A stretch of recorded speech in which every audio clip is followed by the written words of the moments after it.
Welcome to your next step up the self-publishing mountain. I'm Matilda Swift, author of quintessentially British cozy mysteries. And I'm Samantha Cummings, author of young adult books about magic, myths and monsters. I've written the books, Changed their covers, tweaked their blurbs, tried tools from a dozen ads courses. and I'm still not seeing success. Now, we're working together to plot and plan our way from barely making ends meet to pulling in a living wage. Join us on our journey where we'll be mastering the pen to snag that paycheck. Hello and welcome to the Pen to Paycheck Authors Podcast. I'm Samantha Cummings, here with my co-host Matilda Swift, and we're here to write our way to financial success.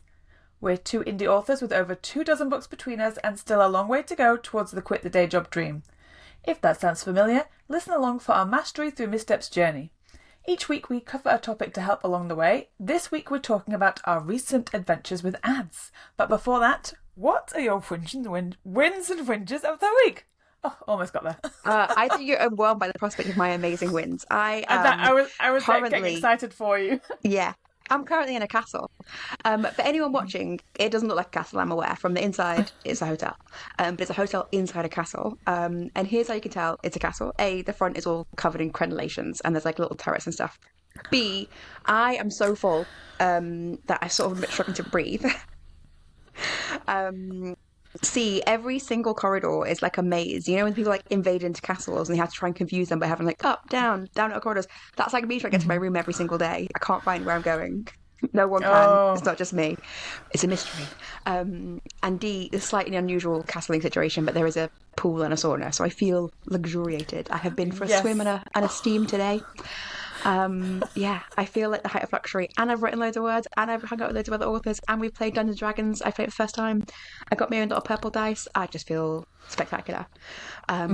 And I'm back in a Christmas jumper. Again, for anyone watching the video, very glamorous. We're in a Christmas jumper because I'm back working on my Christmas mystery, and it was lovely to dive back into it. So, wins all around. No whinges. How about you? Oh God, I have had the week of weeks this week. I have had a week that I've done so much stuff. It's like the busiest week of my life. I feel like I've done so much this week that I now need to have the month off, which is what I'm planning. You need to be on a castle writing streak. I need to be in a castle, yeah. But it's been really good. I just like loads of really good stuff. Like we did a super secret thing this week, which will come to light very soon. Yes, we did. You and I, yes. Okay. You won't remember. Okay, because I forgot. you've been doing so many things that you have already forgotten. But that was this week, if you can believe it. Oh, we did. I knew that you would. Wow. It feels like forever Oh my ago, goodness. but that was this week. Yeah, that when that comes to light, and that was my win of the week because that was phenomenal. That was one of the best experiences of my writing life. That was so fun. Yes, and that's how exciting the castle retreat is. That I've forgotten the funnest thing I've ever done. I really had a feeling that would just be completely off your radar already. But so that was like such a highlight of my week that I can't talk about it right now. I also saw some friends yesterday and went for a walk that got rained off. As soon as we started walking, the heavens opened. So we actually just went to a coffee shop and, put the world to rights. It was basically like a therapy session, like a 3-person therapy session, which is what I do best. And it was just such good resting time, and they're like my two friends who are like super into my books as well, so that always feels nice to have people in your life that are like excited for what you're doing, which doesn't happen often, strangely. No. And then I also like just had a great day today. Got so many like just silly tasks done, like clean the house, clean the fish tank, which is like the chore that I put off the most, and booked my editor for like whenever they're going to fit me in, but for my next book release. So I feel like I'm just winning right now, and I'm so full of energy and also so tired. Equal measure. But that's fine. That is interesting. where's my week gone? Like, I'm just, I've also had other amazing things happen. Like, now I start to kind of dig into my thoughts of like, what else happened this week? Loads of stuff, but like a lot of secret stuff, because we're so mysterious. We're glamorous and mysterious, as well as being hilarious geniuses. So secret wins. But like, I've forgotten about those because my public wins are so good. This is living the best life. We are doing fantastically. The past 2 really weeks hyping have ourselves been up. fantastic. Hype ourselves up for a topic that neither wants to discuss, because now we have to get into the topic of the day, which is ads. Why now? Why are we talking about this now? It's just strangely come about that we both started doing ads at the same time. And we were thinking of topics to talk about, and I knew at this point that I would be at some point into my ad extravaganza little adventure, and then you also happened to be starting like a month in a different ad adventure. So we are both a month in from not planning to start our ad adventure at the same time. That's just how life works. We're just so in sync now. So in sync that we just both said go at the same time. And we're both doing Facebook ads, so like there should be things we can compare. But because we didn't compare in advance, we're doing quite different things with Facebook ads, I think. So it should be useful to talk about, like, here's how we thought about it, here's why we decided to do it, here's what we're doing, and it should give people ideas for kind of different options they could follow as well. Yes. So I am doing my own Facebook ads, which, just to clarify, it's because Matilda is not, but that's stealing her thunder, and she can talk about that in a second. So yes, you sound like you're like very noble. I am doing my own. I am doing my very own ads, and like most people do, it's a very vast majority of their own ads. So but not for anyone listening. Yes, like most people do their own ads. The reason I wanted to start ads now is just because I had the money in my account. Like I put money into my business account every month anyway, and I'd taken a break from ads at the end of last year, and I have never really done them and kept them going for long enough for it to be beneficial. And I figured, like, this is the year to do that. This is the year where I will keep my foot on the gas rather than like hesitating and pulling myself back. So the first thing that I did was watch some YouTube videos. And the ad course, if you can call it a course, or the ad strategy that I am doing is David Gaughran's recent Facebook updates. Like, he did a recent video, which was Facebook ads for authors 2026. And I watched that. Yes, I watched that video, and it was just exactly what I needed to kickstart into doing something, because it was just such a good, simple starting point for getting the ball rolling, because the hardest part of the ads is teaching the algorithm who your audience is. So that's where I'm at right now. I've just spent the last month testing audiences, and I thought that I would be moving into my phase 2, because I made a little plan, and I thought I'd be moving into phase 2 starting like today. And I kind of am, but I also don't know if I should. But I'll talk about that in a second if you want to get into what you're doing. Yeah. Well, that's the first thing I was going to say is I've also watched David Gaughran ad, the YouTube video. And what was interesting is that both of us have done Facebook ads off and on, which is the worst way to do it, but off and on for several years, right? And you start it and you think, okay, I'm going to follow this person's method. I'm going to do what they say. And then it doesn't work. And then for me, like, I'll talk more a bit more about this in a bit. Like, but for me, just like there's so much effort and energy going into trying to figure out what exactly has gone wrong when what's gone wrong is can maybe like 1,000 things that it just then feels easier to just drop it. So like we've both done lots of ads off and on for a long time. Things seem to have changed. Like there's always some new guru to follow, and everyone's like, oh, but have you tried this person? And I think none of them is wrong and none of them is right. There's just the person you happen to gel with. And so David Gaughran made like a big promo this year saying like, I've done a new video. I have done a big 2026 update. It's taken me several times to re-record it. This is the one. It tells you everything that's different. And what was astounding to me was like, it's not different. And that was just like, it's like the real people have been talking about ads changing a lot, and like, don't use interest targeting, Meta taking everything away, you've got to do a whole different system. And like David Gaughran, who is very trustworthy and really does the research and talks to everyone and comes from a background of exactly this sort of tech, was like, it's not different. Like, here's what to do step by step for free. Follow his tutorial. It's like an hour, and it takes you through every single button you have to click, and it's recent, and it just talks through why he's doing things. And I was just astounded by like, oh, it's what he's been saying for ages, in like a good way. It's not scary or big. And I think the thing that I have always been getting wrong about ads is like it is more about consistency than anything else. And going in and out is like never going to get you enough data, and is never going to teach Facebook enough data to get the audiences you need. But the problem is that when you're starting out, you've got a book, right? You've got the content of the book that you wrote with your best intentions, and you've done your best, you've gotten the edits, and you've written the best book you can, and then you put a cover on it, best you could think of, best you could find. Like, you looked at the market, you found a cover down to make the best cover. You've got a title that you think is to market. You've put it in the right categories. You think you've done everything right, but you don't know, right? You've got no way to be certain of this. You've just done your very best. And then you find an ads guru that kind of resonates with you, and you start following this. And it might be that you've done the David Gogren video, and you do that, and it seems to work for a week, which, like, Facebook ads are very front loaded. They find your very best audiences. They know your page, and they find you a good audience in the first week. That is how it's like. That is it working correctly. It's finding the people who are most favourable towards you. So you get some great results in the first week, and then it drops to nothing in the second week. You think, oh, I've done something wrong. Maybe I've put like the wrong details in. Maybe some people say you have to change your ads every week, so maybe I'll do that. I'll change everything this week. And then it's like, oh, but some people say you have to keep your ads. It's like, oh, try that. Oh, this sort of graphic works. And for me, this is the way that I'm a fixer. Like, I want to find a problem and fix it. So I would just have like, try and fix things so the results have gone down. The results go down, so that says to me, change something because they were up before.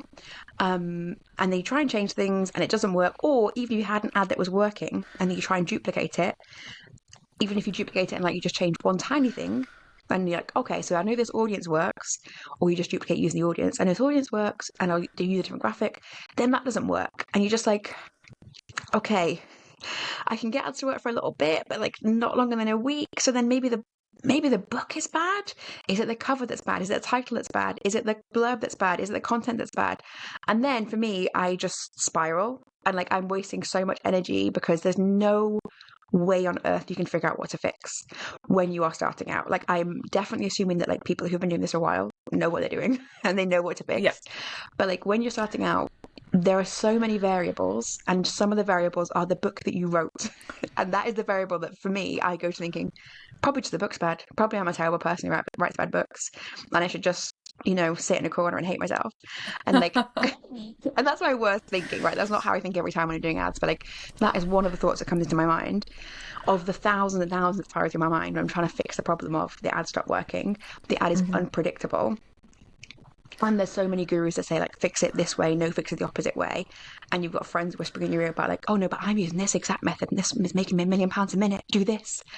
And it's just too much. And I hate it.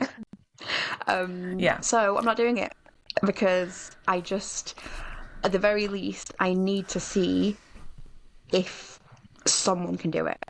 Right? Because I don't know enough about, are the books marketable?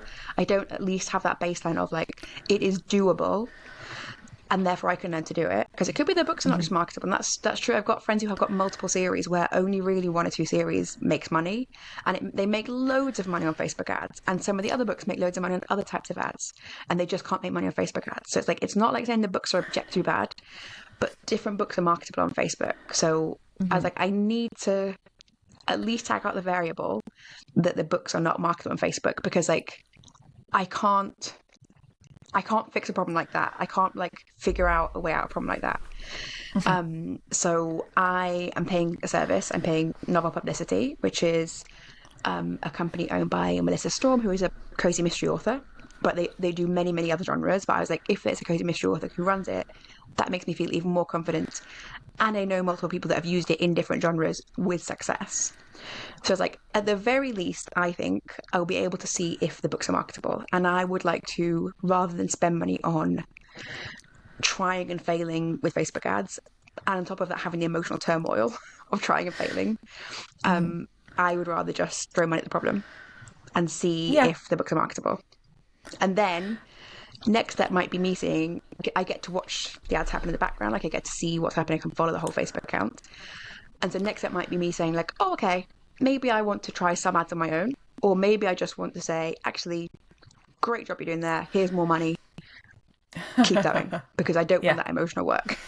But there's no obligation either way with Not Policy, and we're not sponsored by them. I've only been doing it for a month. Like, I'm not in a position where I'm making the money back even on the money I'm paying for it, because they are very financially cautious. They're just like, just start on £5 a day, because that is how you're going to get Facebook to find your audience.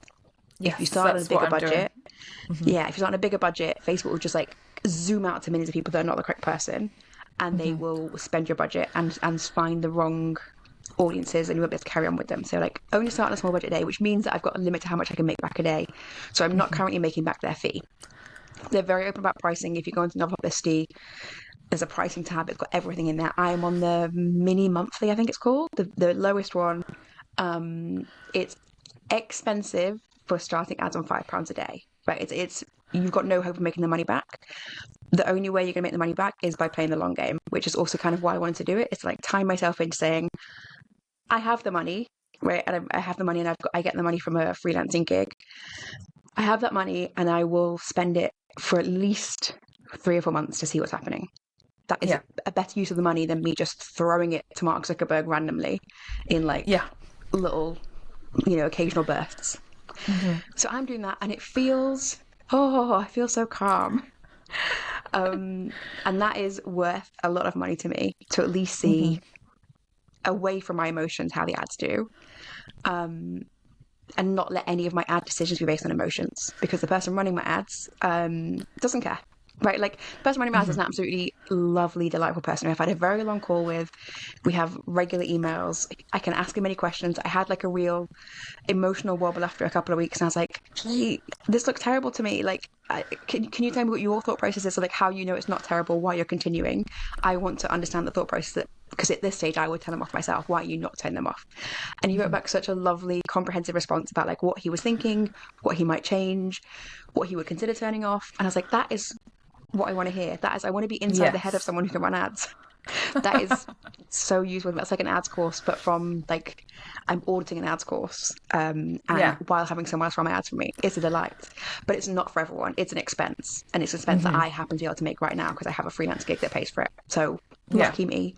But also, it means that I can tell people about what I'm learning about ads. So yay, everyone. Yeah, and it's funny because I have been doing the same thing. I'm spending £5 a day. I'm just looking for my audiences at the moment. So every week for the past month, I have been testing a different audience and seeing, which one gets the most impressions, the most clicks. And like, I don't know if I'm doing it right per se, but I think maybe because one of my Clifton strengths is like, my number 2 is positivity. And I think that really comes in handy with this, because I see all the figures and all the stats, and I feel like I can at least see the correlation between what I've put out and what's come back. And I've also seen like the sorts of people that I've been reaching, the age demographics and stuff that I've been reaching for particular things, and knowing like, well, that's definitely the wrong target because there's way too many people outside of my target demographic who are clicking that ad, so that's not the right one. One of my ads, I had put in the comps for like from a review, so I'd put in like, this, if you like these books, you're gonna love this, as one of as like my headline, and somebody had left a comment saying that those comps don't make sense for this kind of book, which I think if that was such like a specific comment, who thinks of that? Yes, but move on. Last year, I think I would have taken that really personally, but because I'm in this kind of like mindset of exploring like what ads are doing and who they're being shown to, it was actually a really helpful comment from what you would normally consider like a troll comment, like just shut up and move on. But actually, it was like really helpful to show me that the copy wasn't right, and also that the copy and the target weren't the right fit. So it was actually a nice thing to learn. So I've like really discovered over the last month that I really like doing this, and I really like looking at the stats, and I'm not spending more money than I've got. Like I feel like I'm comfortably spending, and I made myself a plan before I started. So I had like 4 weeks worth of tests I could do, and then after 4 weeks, I had a next plan of what I would do once they'd finished, what I would then, like, my next target would be. And I've made that for like up until the middle of the second quarter of the year. I think I've got plans. And it's like, I don't know if those plans are correct, but I feel like being able to make them, I would never have done that last year.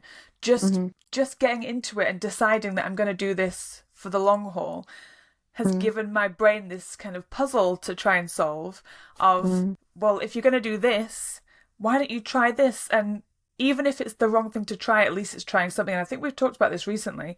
It's just like testing theories of stuff. So one of my... Yeah, we talked about this with like new series releases of like, as long as you're trying something, it's worth, it's worth doing something as long as you're going to learn something from it. Yeah, and I feel like I'm really learning something from it. And I've got... I've been able to look at my stats for the last month because it's the first of the month. So we both look at our numbers and stuff from the month before, and I looked at my stats, and I mean, I've had a fantastic month last month compared to any other month that I've had outside of a launch.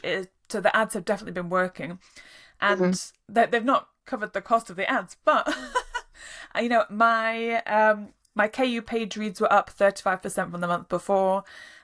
My Amazon income was up 81% from the month before. Whoa. So and this is just on one book, right? This is the hard thing for you. This is one book I have, and even today, when everything resets on Amazon, you go back to zero. When I looked at the zero numbers in the morning, and then when I went to refresh this afternoon, I'm already not on zero again. Yeah. So it's really nice to see. Like, this is the only thing that I've changed is the fact that I'm running ads, and all of my numbers have gone up. So I have this like fun little thing written down on my ad spreadsheet, which is the next theory that I'm going to test after I've done my audience testing is, if I've been spending this much and the result is this, then spending this much should result this. So it's fun. Like, I love this sort of experiment where I'm not worried about the money that I'm spending because I'm already putting that money aside anyway. So in my mind, it's free money. Girl maths. Yeah. I knew it sounds like you're experimenting over long periods. So like, if I spend this much in a month, I earn this much back. Whereas like, whenever I'm looking at ads, I feel like I'm so like I'm always looking at the short term. And like even when I'm doing these ads that like I'm not doing the ads, right? I'm having someone else do them. What triggered me to send the email asking like, oh, this looks terrible, what should I do? Should we quit everything? What triggered me to do that was like several days in a row of no sales. And it's like, if that was me, there was no way I could continue that, because it looked like just only a downward trend, and it had been like up and down, up and down, up and down, but always a few sales every day, and then like several days no sales. And I emailed, I was like, well, this is terrible. What we're going to do? And I wasn't in any way saying like, what are you going to do? I was saying like, this looks terrible to me. This is the stage at which I would throw my toys out the pram. How do you look at this in a different way? How do you look at it in a way that isn't like, this is a problem? And it was so nice to get a reply back just being like, that is within the range of normal fluctuation, even though it doesn't look like it, even though it looks like what it is several days in a row of nothings. It's actually several days out of a month of somethings with just a few days nothing. They happen to be in a row. And overall, on a longer scale, the numbers look fine. The numbers of conversions on the Facebook side look fine. The numbers of sales in Amazon look fine. And we only look at numbers week by week, and we're looking at for certain metrics. And if there was like a trend downwards week by week, then we would start to change things. But otherwise, don't concern yourself with this. Like, this is not something to think about. Like, okay. Yeah. Sorry. Yeah, I was going to say, because I've just been running, my ads have been 7 days. So I've just been doing an ad for a week and then stopping it. So I'm doing a start date and an end date, and I'm just testing in very small batches in a very limited time. Are your ads running for longer? Are they doing week by week, or have they got ones that are running over more than 1 week? So what you can do, so anyone who wants to really know more about what non-publicity does, is there is a free Facebook group called it's called Author Ads and Marketing Mastery with Melissa Storm, that I'll put a link in the show notes. Every single week, Melissa puts an update in there of like what's working right now for ads, what's changing regarding Facebook and Amazon. So she's very open about the system they use, and because they're, managing it, they're hands-on managing it, they do a lot of regular updates. So in fact, what they do is they never take anything off. They let Facebook just kill stuff. So they'll put on several graphics and they don't even kill an audience. That's not true, actually. If an audience really, really just dies itself, they'll kill it just to take it out of contention, like off what you're looking at. But basically, they put in like half a dozen audiences for each of those. They put in a couple of different graphics. Each of those I put in a couple of different texts, and they just let Facebook kill off the ones that don't work. And they might, if those start to kind of wane away, I would say, having spoken to other people and looking at my own ads, roughly every week or two, they're putting in quite a significant amount of new content, letting Facebook evaluate that and either kill that or kill old stuff. And they're not using attribution links, which I think a lot of people stop using because the turnover rate of ads is so high at the moment that you're not getting data quickly enough to be worthwhile. And it's just going on, which I quite like, actually, is because I think I'm so keen to get data and keen to really drill down like what exactly is working. Actually having no attribution links and just saying, overall, if I'm spending X amount per month, I want to be making double. I want to be making 2x. That's it. I don't care which ads are doing it. I don't care if I could be making 2.2x by being more hands-on. It's not worth it for me. I just want to be making 2x in the easiest, fastest way possible. And I think that is a system that I know other people who are not using that velocity also use, and that seems like a useful, counterintuitive, but for me, but useful way to do it. And my ads this month, so with the package that I have, you get 3 campaigns, and each campaign is like a book 1 of a series. And I only have like 1 current series, and I'm about to release book 7 in it, and they're short books. The page reads they don't unpack a huge amount of money, but I knew that going in. I did that on purpose, and yet I'm also annoyed about it. I want both things to be true, but they cannot be. So it means and also the problem I have at the moment is actually a problem, is that book 1 read through to book 2 is not high enough, which I'm fixing. I'm getting someone else to have a look at it. I have changed some of the back matter. I'm working on it, and it actually feels very nice to just have metrics and just say, all I'm doing is working on, can I increase book 1 to 2 read through? Anyway, that's an aside. But weekly changes where I had another, I'm on an aside. What was my original aside? Oh yes, so you get 3 campaigns, and I was only intending to promote the book that I'm like is in my kind of field division, which is my current series, the Part Paper Mysteries. But then I was like, well, I'm paying this management fee, and I can have up to 3 series, and I have to pay the management fee regardless of if I have 1 or 3. So I have an old series, got 5 books in that are longer, and would pay off more if people would read through. But in my head, they're dead. They're dead to me because they're from the past, and I'm not very good at thinking about the past, so I never advertise them. And when I first put them out, I didn't re-advertise them because I did not know how. I had like a few 5-day attempts at advertising. I was like, shrug, move on. So I was like, okay, as a baseline for comparison, let's do both these series and just see, is the new series, as I believe, easier to market on Facebook and going to make more money. And very annoyingly, no, not annoyingly from a financial standpoint, but like annoyingly from I wish I had taken this move earlier. But interestingly, both of them sell about the same number of book 1. I've only done 1 month of this, so both of them sold about the same number of book 1.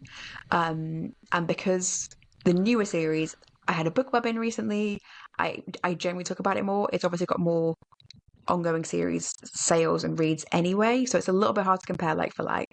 So I don't know if the old series will catch up. The old series is making less money overall, but because it's not having as much read through, but I don't know how much of that to attribute to the ads.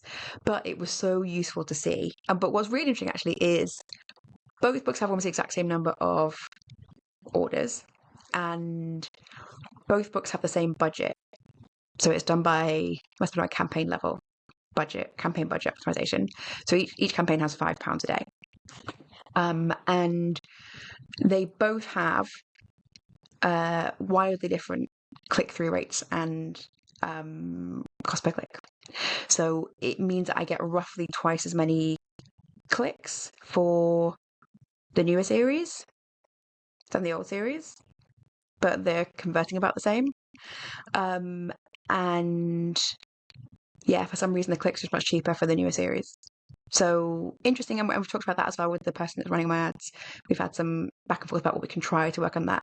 Now we've got like a month's worth of baseline data. Next, he was saying that, we'll move on to look at other conversion things we can improve, like looking at the blurb, looking at the covers, looking at other things we can alter on the page, which is just like lovely not to have to be the only person worrying about that. Yeah, because that's the thing with ads, is that you could there's so much data that you could look at, and there are so many options, there are so many choices for your next test, and that really is always the thing that has been off-putting, is, and like your guys are doing, is where they're just running so many all at once and letting it all filter through, and whatever comes out at the end, is the stuff that's working, and that in itself is a full-time job, which is why they do it. And for anybody else doing it. Yeah, for anyone else, like if I were to do that for mine, that would be me doing that instead of writing, like that and so I fully understand why you would choose to have somebody else do it at that level. And I just pray that I never have to go that deep. I was just my wishful thinking is you'll just run one ad, and that one ad will just do the work all the time, and then when it stops working, you just tweak it and do another one, and I haven't let myself think about what's further down the road for ads. I'm just enjoying this little bit where I'm just testing audiences and seeing who responds best. People who watch Vampire Diaries, or people who just like YA fantasy.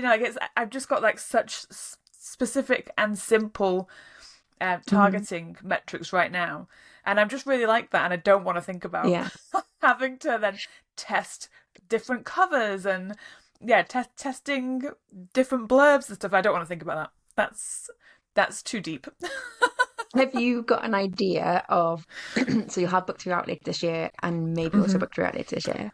Yeah. If you put in like standard read through, it's like 50% book 1 to 2 on, imagine both ebook and page reads, but ideally page read a bit higher, and then maybe like 80% read through on 2 to 3. Looking at the kind of cost, like customer acquisition cost versus the income you get per purchase. Are you currently at a stage where you will be making profit if you had more books out? If you had all 3 out, you'd be making profit on your ads? I don't know. I don't do that sort of maths, and I know I'll have to do that at some point, but I've never done that before because I've never taken it that seriously before, and also just that's maths, a really easy math to do. I'm sure it is, but I have not looked to learn it. Yeah, I think it maybe is useful just to think about it like with, and not necessarily your numbers right now, but just talk about like what I would do. So I think your books are a good example because you write in a genre where the books are bigger and can be more expensive. So your books are like $6, like $5.99. Yes. Yeah. So imagine that all 3 were the same price. So you'd have like book 1, you'd be taking 70% of that $6. And that will be dollars, and we're in pounds. So again, we've kind of got that extra conversion. But like, we'll just look at the dollars for now. So you take 70% of that because that's the royalty you get from Amazon. And then the annoying thing is you would then take 70% of 50% of that amount. So like that's where we start getting complicated. And then you'd be getting 70% of 40%, which is like 80% of 50%, which is such a horrible number. I hope it makes sense. But like, so you can do it 2 ways. You can either do like calculate each book individually, or you can say book 1 is full price, so it is $6. Then half of that is 3, and then 40% of that is like $2.50. So you add that all together, and then you do it times by 0.7 to get the post royalty amount. And so that's your cost per like customer acquisition. If you sell a book 1, that's the amount you get in. And then all you're looking for is, am I making 1 sale per that amount of money or less from Facebook? And if so, your ads are profitable.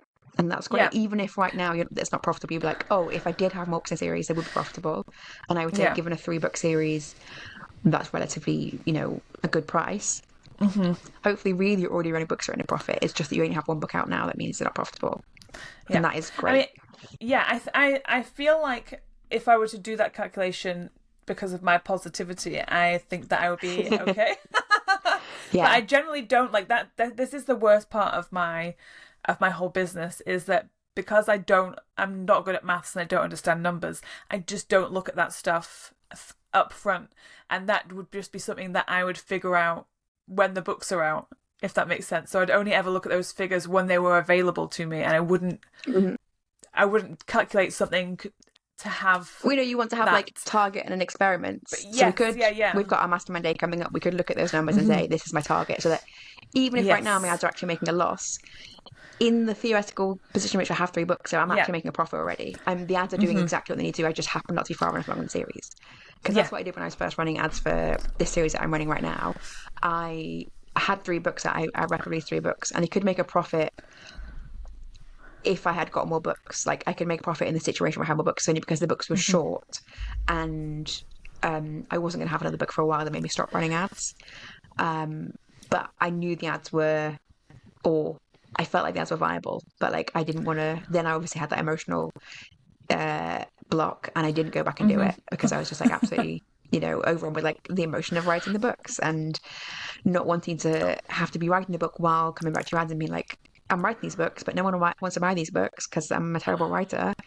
And so I still keep writing the book, but I'm a terrible writer, but I have to keep writing the book. And you just like go round and round like that. It's like, that's not productive. So I had to stop running or thinking about running ads. Yeah. And so, yeah, it's very nice to see the 2 things separated. I think it would be very nice to know the number that I'm aiming for, just to feel like further down the line, I know what I'm actually looking at. Like, I don't have to worry about that right now because I'm just testing audiences. But you're right, like that having that number and knowing whether I'm in the green or the red would be fun. And yes, please help me with the maths next week. That's where I need help with everything. As well. It's always maths. Yeah, I think the nice thing is like it's not hard maths. It's just maybe like a reluctant maths that you're like, I don't want to look at that. Yeah, I think it's more like if I don't know a calculation, I can't learn it until someone shows me. And then once I get shown a calculation, I remember it like really well. Because like strangely, in my old job, I was the person who was in charge of doing manual calculations for pension plans for people who like to work out how much. I know, like to work out how much like lifetime allowance. This is like really technical terms, but like lifetime allowance had been used, or if it was a pension sharing, so someone was getting divorced, and I would calculate who was supposed to get what in the pension. But I could do it, and I was the best person at it because I'd been shown the calculation, and then I understood it, and that's the only way that I can do it. Once I get shown numbers, I'm like, oh yeah, and like perfect for me. But I can't just discover those calculations on my own. Yeah. I mean, I sometimes have that when I'm thinking about like a fraction of like, oh, I want to figure out what percentage of that is. Like, which number goes on top? And then you do it like, oh, not that one. No. I needed to see it to be like, oh, I did this the wrong way around. Yeah. You're like, oh, yeah, I've got to switch those numbers immediately. Yeah. Because when it's not a calculation you do all the time, you just think like, am I putting a fundamentally wrong order of numbers in here? I just need to have like some sense check on it. So yeah, we can look at this together because it's a really easy one. And once you see it, like, oh yeah, that is what I would have done. I just needed to, really sit down and look at it. And hopefully it'll be a pleasant surprise. That you see, I might not be making money now, but that is just because of where we are in time, which I cannot fix. Yes. But in future time, this will be a profitable ad. So basic is a profitable ad. Yes. Okay. Perfect. That's what I need. Yeah. Come and maths me. Excellent. So we both just talked about Facebook ads. Have we got anything else on that? So I want to move on to a slightly related topic. No, I don't think I have anything else to say other than I'm enjoying it. Weirdly. The only slightly Facebook-y topic that I had was like today I thought really serious about my numbers. So I've got a contingency plan for my finances that looks at like if I haven't hit a certain percentage of how much I need to make as a full-time income by a certain date, I need to do something else. And actually, because I'm paying for this ad service for double publicity, and like they're going slow and steady in a way that like I absolutely understand, but in a way that is not going to magically make me a millionaire overnight. It means that my first deadline it's the end of April, I need to make a certain amount of money. I'm not going to make it because in fact all I get from Amazon is my January money, which I would run no ads. So, or not January, my February money when I was running some ads, but like a huge amount I had no release in February. So I'll get my February money from Amazon and I'll be paying out April ads money, which will be hopefully a bigger amount, like quite a big amount. I've budgeted to be quite a large amount. And then also April ads running money. And I've got a release in April that will bring money in, but I don't get that from that month. So I had to reset down today and be like, I am not going to hit my target for April, which is sad.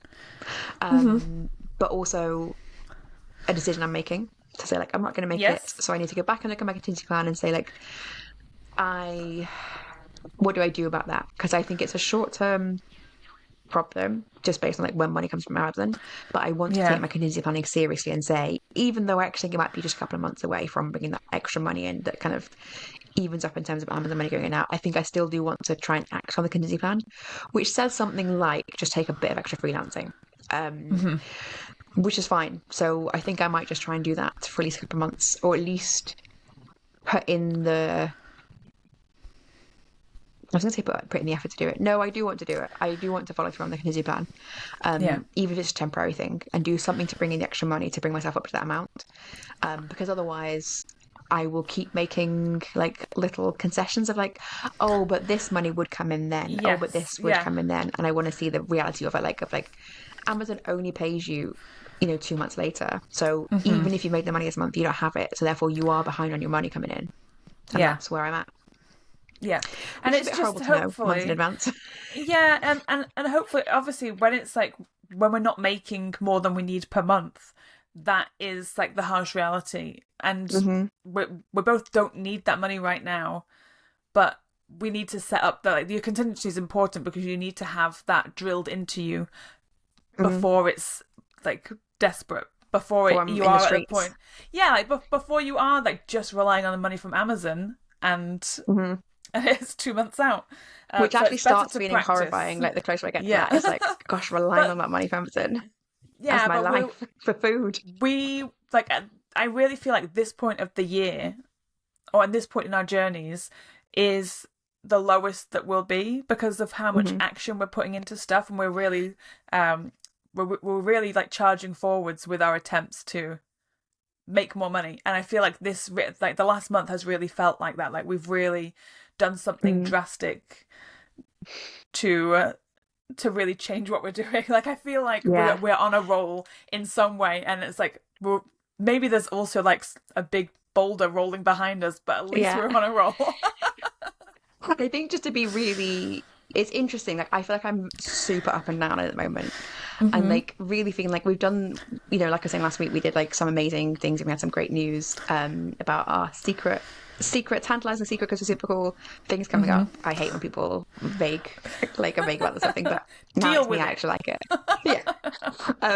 Yes, but anyway, so we had like really exciting things, and I really feel like I'm doing all the things I want to do. I'm following through the plans, so I really have times where I feel like it's all going to work. I'm doing all the right things, but then because I'm putting myself in spaces with people who are making lots more money than me, and like people making more money than me on like fewer books, and I felt like this week I felt like embarrassed of many books I have because I'm not making money, and that's like, I don't want to feel that way, and that's like, it's absolutely fine. Like there's nothing to be embarrassed about. It's just that feeling I've had, that feeling of like I should be making money and I'm not making money, and I should be making a full-time living, and people are making a full-time living, but everyone's in such a different position. Like in that's not just necessarily in this retreat I'm on, like in other groups as well I'm in.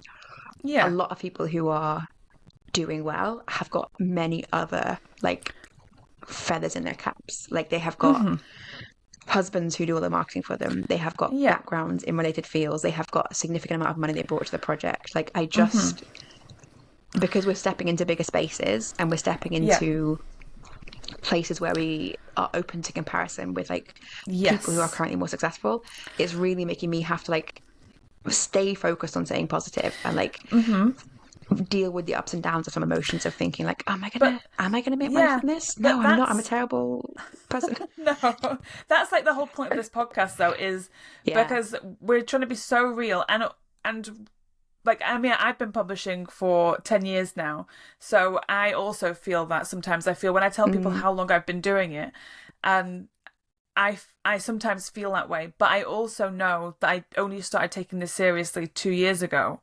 So we are actually both still just starting. And even though we've had like books in our past, that was just practice. And not everyone practices first. Not everyone does that.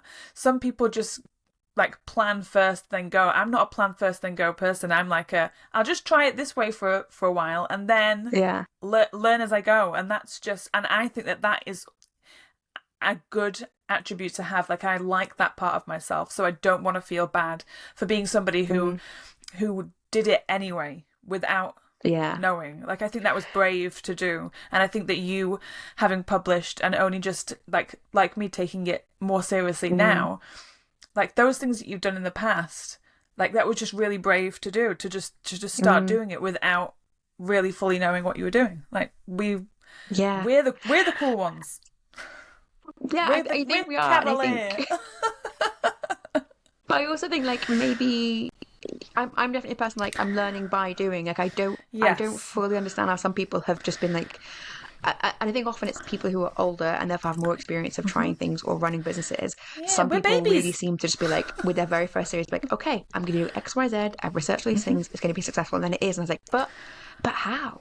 And so it does feel like, as part of our transparency as podcast. They are on different soul journeys. Yeah, like I feel like to be like really witchy woo-woo, I feel like I am learning the things that I need to learn in this lifetime by doing it this way. and I'm only doing this lifetime. I'm not coming back again. I'm really giving my all just once. This is not my first time, and I feel like this is my best time yet. Okay. Do you think next time you'll know maths? No, I'm never going to know maths. I know that deep down. I'll never know. But I will know, like, how to have more fun every single time. Yeah. I'll just figure it out but sooner. Yes. So I think I'm really positive about ads, and I feel really positive about the way that I'm doing ads right now, and that feels like such an epiphany of like, you can just not have to get over all your psychological issues before you succeed in something. You can find a different solution to it. That feels really good. But I think I want to be really transparent. So like, it's not all positive at the moment. Like I'm not feeling every day like I'm just climbing up and up. I'm like, some days I'm like, I'm climbing up and up. I like feel 1,000% convinced like I'm going the right way.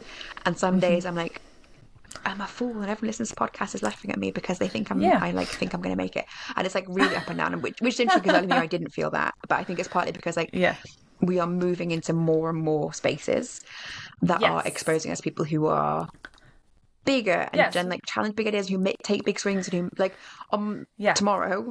So the place the castle is very near Adam Beswick's house, in fact, near his house and near his warehouse. So tomorrow we're all taking a trip there to go and look at it, and he's talking us through like how he does it and how he got to where he is. He came in and did some writing sprints the other day. He's friends with the person running the retreat, and like now I'm someone who's like in a room doing writing sprints out in Beswick and about to go and visit his warehouse and talk about that as if it's something I might do. That makes me confront things that like confront things like I hadn't had to look at myself of being like, why am I not doing this? Am I a failure because I'm not thinking about it? It's like, that's not true. That's not even actually something I don't want to run business like him. Like he's very fantastic at direct sales, and like he loves that, and that's what he wants to do. A bone in my body wants to do that. So like when I look at him and I feel that envy, it's not really about thinking, oh gosh, I wish I was Anna Beswick. It's about thinking, I'm in a space with bigger people who are taking bigger swings. I want to take bigger swings. I want to like feel in control of my own journey the way that he does. And so that's really bringing up a lot of like emotions in a way that is, I think this podcast is essential to like managing and knowing I've got like a work wife in my corner, because I don't have like a real wife or a real husband. Like it feels so useful to have like a work wife in my corner, to be able to come and say, and like everyone in the podcast who listens is like an extension work wife, to be able to say like really upfront, oh, I feel really up and down about my emotions right now, but because I'm in bigger spaces, and so it's not necessarily a bad thing, it's like a thing I need to go through. But it's a flip side to the ads feeling really good. That has taken emotion off my plate, and now there are different emotions on my plate. Yes, but you and this is like a big life lesson that you're going through, and that life lessons are awful. They're so hard, and you know when you're going through them because you feel uncomfortable and you feel like you shouldn't be there, and that's like you really got to get through those feelings and push through, because you'll feel so much better afterwards. Like when you get home after going through this, like going to the castle and stuff, you will, I have no doubt, feel like it was such a good experience, and you can't wait to get in a room with more people like that again. Yeah. So it's just, you're just in the growing pains part. Yeah. And I think because here there are, I like really accidentally ended up in this retreat. Like, I'm very, very fortunate. Craig Martell has paid for my place here. I would not have come to this. It feels scary and big. And there are many people here who were coming from, really successful careers, and it's a scary place to put myself. And so again, that's also feels like a big like a pressure. I'm like, oh, I need to make the most of this experience. And that's not true, right? That's not at all even vaguely what Craig was thinking when he gifted this. He's just a very generous person who gives lots of things to authors to help them, on their journeys. But it does feel like I've sort of put myself in a space which is different space I normally put myself. Like, I'm normally in a conference space or retreats with people I know who are cozy mystery authors. I'm and it's useful to see, like, I put myself in comfortable spaces quite a lot, and it's good to step out my comfort zone. I'm saying good with a big like hesitation. It is good. Like, broccoli is good. I love broccoli. Broccoli is my favourite, so that's a bad use of a vegetable. I do like broccoli, but it's not my favourite. I know what you mean, though. I think that's a really good thing to realise, is that you do put yourself into a lot of comfortable situations a lot. So you are very outgoing and you are very well connected, and you have like really big social groups. But they are all social groups within your current comfort level. And this is, your first time stepping out into a social group that you wouldn't have put yourself in this position. But it was offered to you and you took the offer. Like, I don't think I'm at a point right now where I would have taken that offer. I think I would have talked myself out of that. So you've done something big and scary. And I think that's amazing. I think like you're very brave, because I don't think I would have done it. There was an interesting insight, actually, like last year when you came on the writing retreat with the cozy authors, and you were like, oh, I'm feeling a bit worried about it. That's kind of how I felt coming on this. And I never feel worried about going on writing retreats, people that I have at least met before who are in my genre, because I think I already have a baseline of what to expect. Whereas this, like, I had no idea. And even coming here, like, some people know each other already, so you're kind of trying to figure that out. Maybe there's like social faux pas you're making, and like it is interesting how much emotional effort that takes. And that is saying, like, everybody here is an absolute delightful person. Like, everyone is incredibly nice and interesting and generous with their time and their attention. Like, even that feels still like I'm out of my comfort zone, just because it's new people who I don't have any baseline for. I don't know anything about them. So yeah, it's scary. And I feel really glad that I'm not also trying to run my own ads at the same time. That would be horrible. Yeah, you see, there's silver lining. Yes. But yeah, that was tangentially related, which I can't remember how it was, but it definitely was. But a slightly more related topic is just, we are only doing Facebook ads, and I wanted to ask you why you're not doing Amazon ads. I believe, although I don't know because I haven't really looked into this, I don't believe that doing an Amazon ad with just one book out is worth it. So I do have it in my like list of things to do on my board of like, with my whole list of everything, that once the series is complete, that's when I'm going to do Amazon ads, because I feel like that makes more sense. But I don't know if that's true. That could be false. But that's my current reasoning. Okay. Yeah, I know, like, other reasons why people don't do it when they've got maybe a newer book or not many books is it is said to be, which I don't know how true it is, because I'm not, again, haven't done much research into Amazon ads. Like, it is said to be harder to get an Amazon ad to really serve the correct audience unless you've already given it a lot of the correct audience. So like, if you're going to pick between the order, you want to do Facebook first to say, these people definitely like my book. Now you've got this data. If you serve an Amazon ad, you know who to serve it to. And I don't know how accurate that is. I know from friends who are doing books in translation, they tend to start with Facebook first, just to give a bit of data, and then they'll use Amazon ads. For me, the reason I'm not doing it is just I didn't want to muddy the waters. So I wanted, because the Facebook ads are not using attribution links, I wanted to know that all the improvement in Facebook in revenue is coming from the Facebook ads. And that's all. Like, I think it's on my list of things I want to do soon, but also that's another thing to learn. I don't want to do that right now, and so I won't. I also I don't have. I think like having 50 reviews on your book also helps, and I'm nowhere near that I right think now. that's So, like, absolutely a fictional number. That is not a true oh, number. do you not think that's a true number? Because I No. don't even have on my book. I don't even think it's got also boughts on there. I don't think I've triggered that part of the algorithm yet. So, and I feel like that's an important thing. Like if it shows what other readers are buying, Yeah. then that means that Amazon knows who my people are, and I don't have that yet. So I think that I'm striving to get more people to leave reviews on Amazon, or try and get more of that data. And obviously this Facebook ads will really help. So yes to that also. I'm waiting to give it more data that's like the good stuff, because otherwise it's just going to be, I mean, I think I did one in the past, like years ago, just to see how it worked, and it didn't even spend the money because it just didn't know anything about whatever the book was. And so I just thought, I clearly can't do this right now. Yeah, and it also is just like a thing to learn, even though it's like technically much easier in that you can just run an auto ad. Like, even I think people who say like, it's easy to just run it at just, it is, I think, once you learn how to do it, but it's the effort of learning how to do it. And like, even if that's like a little bit of friction for you right now, which I think it is for me, it's not an enormous amount of friction, but I'm just not looking to do that right now. I want to kind of feel like I've got good numbers on Facebook ads before I add something else in.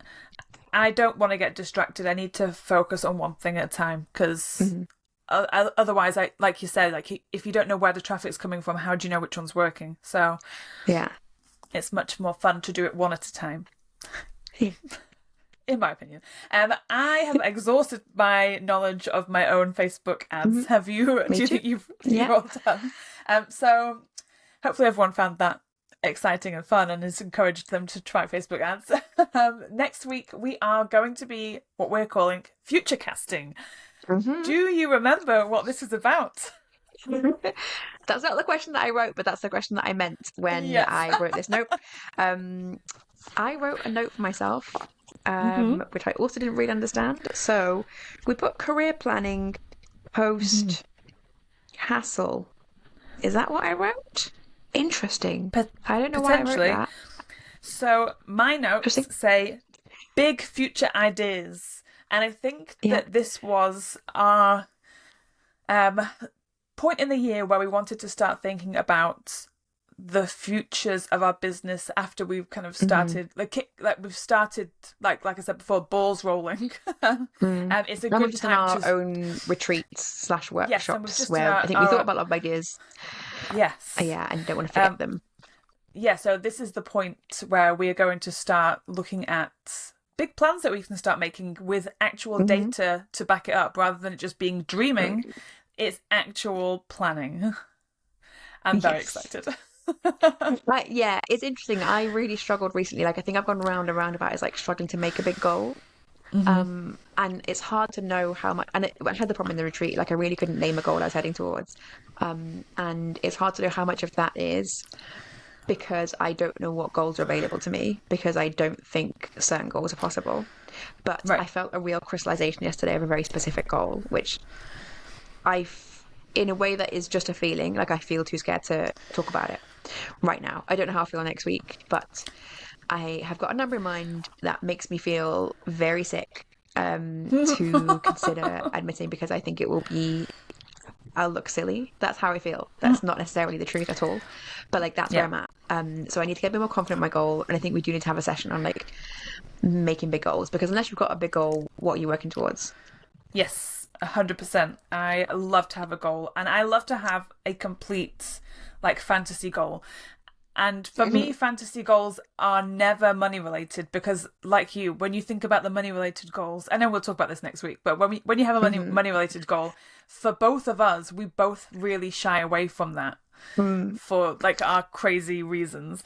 But I really like life goals. I like more about lifestyle and who I think I'm going to be in the future. So I'm sure that'll come into it.